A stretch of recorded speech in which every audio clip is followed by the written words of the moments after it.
Hello, Mr. Bill Summers. Thank you for the honor of joining us here at the Institute for Cultural Diplomacy. And I should thank you also in advance for the keynote speech that I believe you will give tomorrow. This is possible. I certainly look forward to it myself, and I really hope it happens. My colleague and I would like to ask you a few questions just to try and get your thoughts and your opinion on some very salient issues. The first is, what or who inspired you to follow a career in music? Okay, well, I wasn't, actually, what inspired me to pursue a career in music? Well, number one, my brother and I were enrolled in a conservatory when we were young boys, 5, 6 years old. And I don't think that my parents intended for us to be musicians or have a career in that. It was just for discipline. And we played classical piano for 10 years in the conservatory. Well, by the time I was 16, by this time I had started playing other instruments, saxophone, flute, and drums, and things like that, and I started making money doing it. I realized that I knew more about music than anything else, and I kind of fell into it, you know. I was in school, and one of my classmates, his name was Nimrod Lumpkin. And Nimrod could play organ like he was playing in the church when he was 5. He was really gifted. And he was the first person to pay me to play music. And I was, I guess, 15 or 16 years old. And I liked the feeling of playing music and getting paid. Because I love playing music and getting paid. I love that too. You know, so I was inspired. I mean, I guess the other thing was my uncle Al lived with us for a while, my mother's brother, and he was a jazz lover, and he had a large jazz record collection. And so my brother and I were graced with this wonderful library of music, and it spanned the spectrum, every spectrum of music.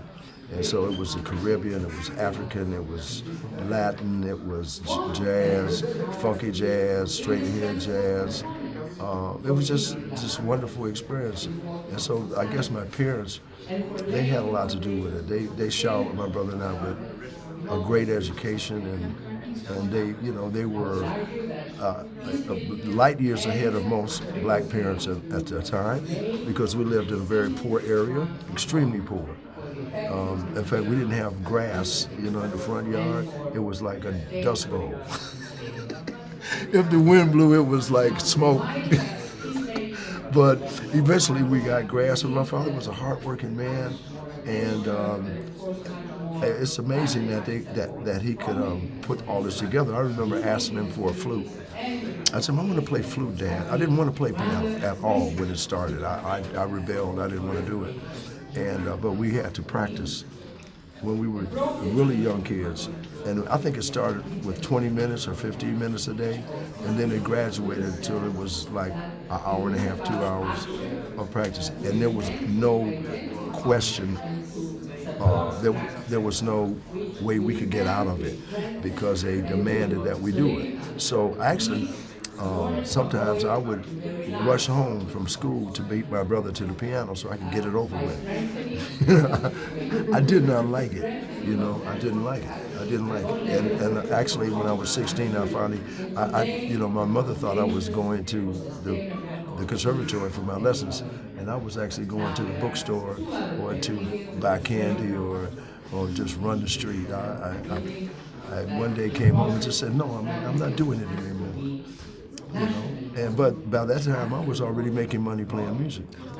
So that's that question answered, I think. Yes, thank you. Is that satisfactory? Perfectly so. So my mama made me do it, so here it is. Very good. we have more questions. Oh, that's nice. So, how do you think music can be related to culture? Actually, is related to cultural diplomacy. And for example, jazz was used like a tool for cultural diplomacy during the Cold War, and now some people say that maybe hip hop is like a new jazz nowadays. Well, put in those words, I would agree in terms of it being a jazz musicians. In fact, there was a guy named Louis Satchmo Armstrong, and they considered him the ambassador. In fact, they called him the ambassador because if there's one language that everyone understands, it's music, or art in general. Your sculpture, paintings, movies, football is art to me. Basketball to me is a floating drum. You have to have rhythm to play it. So yeah, I think that there's this controversy about hip hop and what it is, and all of this music, hip hop included, came out of African music. Actually, it's funny because American music, popular American music, is heavily African influenced. To give you an example, if you have a group, a singer, say, like Marsha Barrett last night, she sang lead, and then she had background singers with her. Okay, that is an African contribution. In Europe, they didn't do that. They didn't have a lead singer and a background. Gregorian chants didn't have that. It was everybody singing in unison. Okay, so that they call that, and then they call that antiphony, the call and response. This is typically African. This is nowhere else. And then the pentatonic scale is the music and how it is revolves around this pentatonic scale. So the blues is traced directly to Africa. The R&B, gospel music, it's all comes from traditional African music. So as things develop, I guess, on the planet, one thing that people have in common is they like music, and notes transcend language. So actually, diplomacy and cultural diplomacy have a lot to do with music, period. For instance, let me give you some examples. You have an army, they're in a war. The morale is down. People are really just fed up. They're sick of it. They want to put their weapons down. What do? What does their government do? They send entertainers, musicians, to do what? Raise the morale. So, without music, there would be no cultural diplomacy at all. Without music, life would suck, period. This is a fact. Last night, at the end of the day, what did everybody do? They danced to what? To music. So that if there were no music, there would be no happiness really, because that's what music does. It makes you happy. If you're breaking up with your boyfriend, or a guy's breaking up with his girlfriend, there's always that one song that they can put on, or cry to, or laugh, bring about some peace. I think most of the time when people have issues, they turn to music. So I hope that answers the question about how does it bring about cultural diplomacy, because if you get married, there's music. If you're dying and they're taking you at a funeral, there's music. Before the football game, everyone stands up for the national anthem, and someone sings a song about their beautiful country. So music accompanies everything. In fact, if we didn't have rhythm, you wouldn't be able to speak. Because what is rhythm? Rhythm is two events. You have to have two things happening to make a rhythm. Okay, so if there wasn't rhythm on the planet, your heart would beat once. It would just go doom, and that would be it. You would say one word. It would be like ah, and it would continue to go. Life would not exist without rhythm. So what is melody? Melody depends on rhythm, because if you don't have two events, you can't have a melody. So what is melody? It is rhythm with notes, with pitches in a certain order. So everything depends on music, period. Life itself exists only if there's rhythm. Okay. I know you've never heard that said before. Just following on to what you have just said, which I find most fascinating and hugely inspiring, what do you think can be done for that to be understood the way you have just explained it, for music to then eventually have a much greater impact on today's society? What sort of projects do you think could be done, and how do you think the youth could benefit from those? Well, I'm going to give a speech about that tomorrow, hopefully. And what I think, I do know this, that art brings about peace, and music is just one aspect of art. And what I suggest is this: because there's so much death and destruction on the planet, how can we bring peace? I mean, how do we do this? And we spend a lot of money on weapons of mass destruction. Not we, they do. I'm not involved in that. And I just see how seriously damaged the planet is, and how seriously damaged people's minds are, to actually be able to consider putting a knife in someone's body, or a bullet, or burning them, or striking them, with a lethal blow. I can't understand it. It's beyond me. Okay, so my solution is we need to build maybe more than one city, but at least start with a city of arts. One place on the planet that would be the size of a metropolitan city, and every continent represented in this city. Now I have an idea, and it's the shape of the planet, and we put in each continent is a piece of the pie. This is the city itself. Okay, so you have this pie, you have Asia, you have Africa, you have Europe, and so forth. But everybody is represented. And in the center of there's another little circle. And around that circle, of course, if you have Africa, Asia, Europe, and South America around this big ball, this big circle, and in the center, the offices of all of these continents would be there. It would put the United Nations to shame. Okay, why? Because not only would they speak to each other, but you could travel around that circle and visit every continent.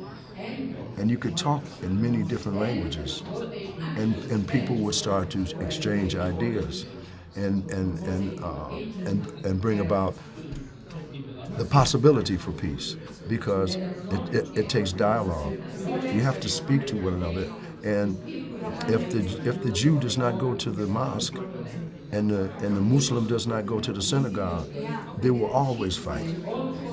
And it's the same in many countries where people have differences, religious or whatever.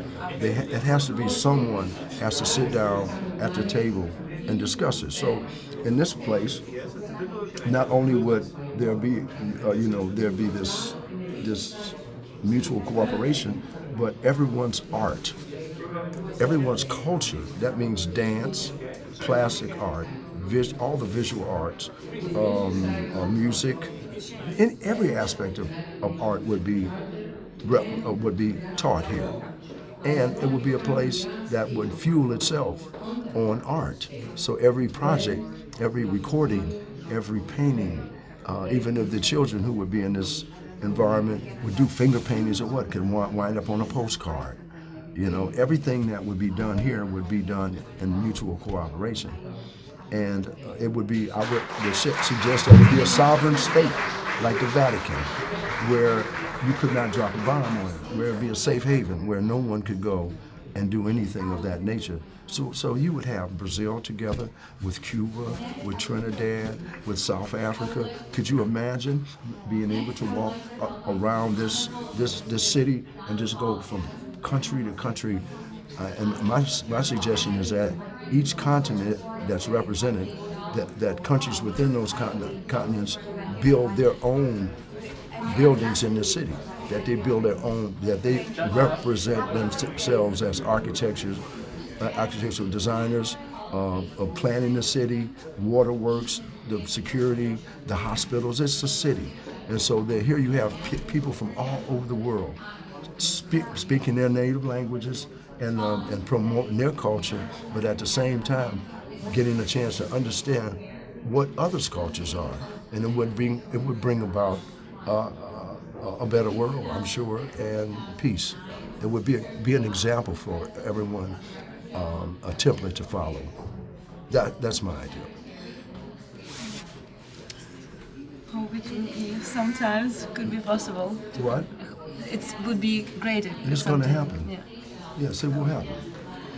But right now we have a situation that big labels they try to export like basically American music abroad because people like it and it's very popular.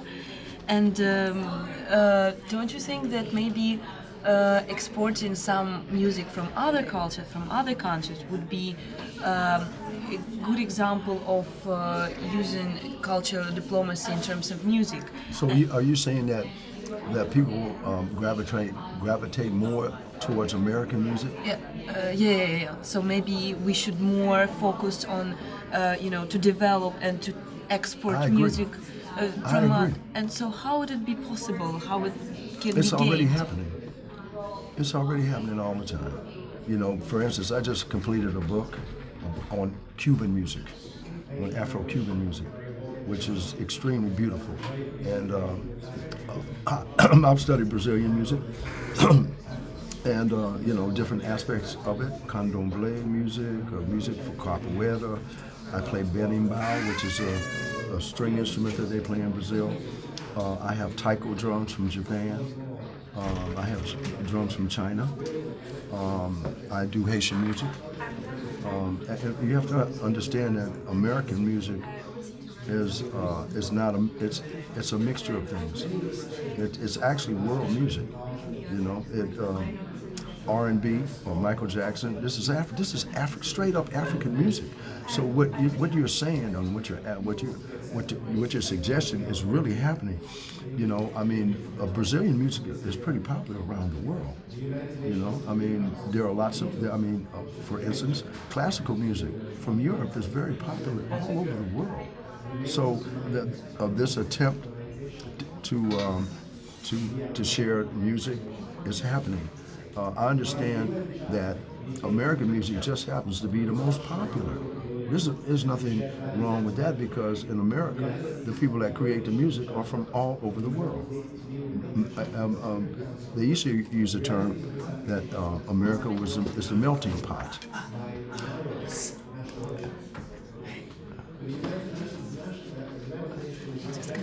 Anyway, that was nice. I like that. Could you do that again? No, but I think that people choose the music they like rap music. Some people. I've had people. A good friend of mine and a fellow band leader. We co-lead a band together. He hates rap music, and I personally like it. Now I don't like what's being said in it sometimes. What's being said sometimes is offensive. To degrade women is not good.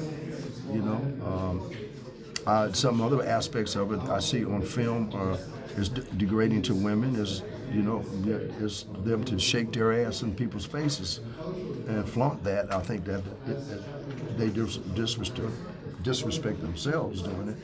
So, but that's been happening forever. At one point in America, rock and roll was called devil music. Okay, and the Christian churches didn't want their children, or the children of the parents didn't want their children to listen to it. Elvis Presley was considered the devil at one point because he was doing this music. But so every generation has had a rap music. You know what I'm saying? It wasn't specifically called rap, but every generation, the parents would say, "I don't want you listening to that music or singing that song," you know. And so, you know, I think the fact that American music is so popular is because people like it so much. What's wrong with that? We can listen to other music, you know. You have Turkish music. I like Turkish music. You know, it's all good. You know, just that Americans have learned how to commercialize it and make money. You know, here it is. Very interesting thoughts indeed.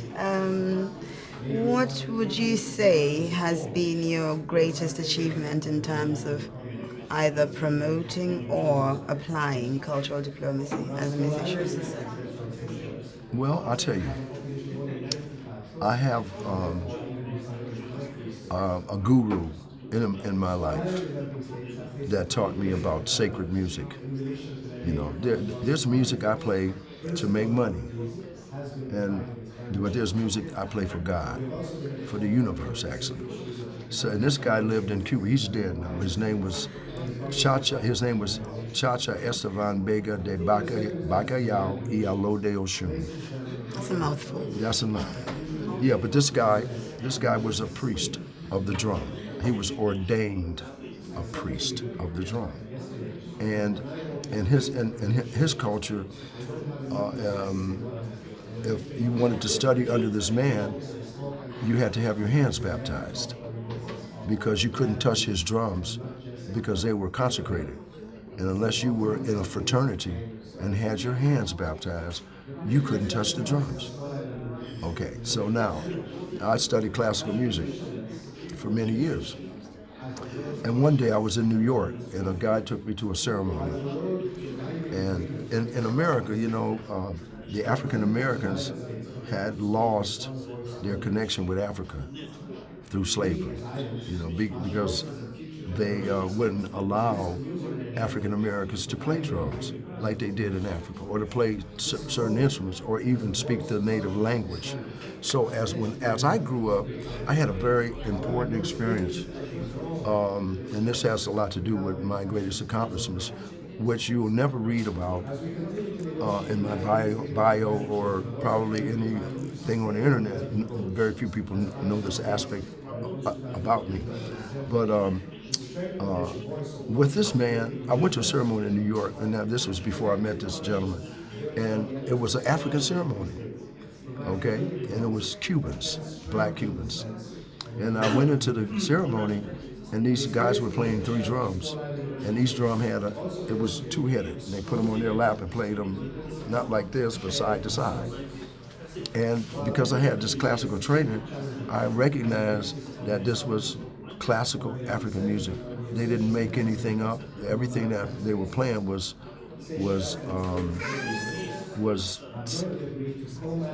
handed down orally, like oral tradition, you know.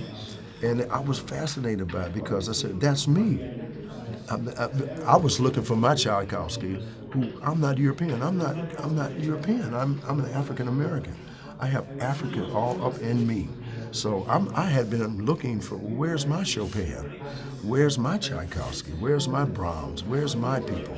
And in this whole picture. And I realized that at this point that I had found my identity as a musician. I said, I need to learn this. This is my classical music. So I began to learn this music, and it actually brought me all the success that I have had came via these drums. Okay, everything that was major in my life came through playing these drums. So at one point, of course, I didn't. My hands hadn't been baptized to play anything like this. So I was introduced to this gentleman, and I was actually sent to Cuba and said, "You need to go see Cha-Cha." So I went to see Cha-Cha, and I sat down with him, and he was a small man of small stature, and we began to talk. And my Spanish is okay, but he didn't speak any English, and we became really good friends. And one day he said, "Bisume, said my name, Bir Sumer. Come here, Bir Sumer, Ben Aki. And so he sat me down and I had a translator, and he said, I'm going to make these drums for you because you're going to be very important with this music. And I'm like, okay. And so for 18 years, I studied with this man. And I became a part of this fraternity called Anya or Ayan. And in order to be in a fraternity, you had to learn rhythms for every aspect of nature. So I know rhythms for Yemoya, Yemoja, which is the ocean. I know many rhythms for Yemoja. So I can play, the ocean is not water, it's an energy, it's a force, it's very important. So I think a lot of the European countries looked at nature so differently than people in India or that have total respect for the planet. They are not harming ecology. In fact, to make this set of drums, it's so deep. In order to make a set of drums, there are ceremonies they do in front of the tree. And then you have to actually ask the tree permission to cut it. That's total respect for nature. So I know rhythms for the wind, for Oya. I know rhythms for the thunder and lightning, for Shango. I know rhythms for Oshun, the fresh water. I know rhythms for Osine, which is everything green on the planet. I actually learned how I could sit and play for a tree. How many musicians can say that? Not many. So, this was the greatest accomplishment in my life, was to reconnect to my true self through music. This is my greatest accomplishment. But you see that as an application of cultural diplomacy? Yes, of course. I learned this in Cuba. I mean, they do this in the United States now. You can find these drums all over the United States. Not all of them are consecrated, but I've been playing for ceremonies for 50 years. And that's a long time. And that reconnected me to Africa. I've always been a cultural diplomat as an artist. I have been doing this all my life. And I have, I've been to South Africa, I've been to your country, and I've played music with South African musicians, with Letimbulu, with Kaifa Semenya, Miriam Makeba. So, I do, this is what I do. I've been in the hills of Sardinia, in a city called Gavoi, and I learned music from there. They were Italians. It was very, very interesting because these people in Italy and Sardinia call themselves Africans. This blew me away. And so I've studied North African music, and I've studied Brazilian music and Haitian music, and so this is life. This is what keeps a lot of poor people alive. Culture is keeping the Haitian alive, because they're very poor people, extremely poor. I don't know if you've ever been there, but they are very, very, very, very poor. But boy, when it's time to party and the music starts, it's like receiving a sacrament. It's like manna from heaven. Same thing in Cuba. I wonder why, how are these people so resilient? And they have nothing. The average Cuban gets $6 a month. And I would say that's like, €3. 4. But the people are so strong and so healthy because they have culture. Culture is the common denominator. What would Germany be without its culture? What would it be? It'd suck. Okay, believe me. Without having, your music and your art, it applies to the entire planet. Wonderful, quite an eye-opener. Thank you very much for your time. It's been an honor and a privilege to have you with us at the ICD. Thank you for an interesting conversation. Was it interesting? Thank you. Dankeschön. And gracias por todo. Obrigado. Arigato gozaimasu. Sheshe. Modu pue. I could say more, but I'll leave it at that.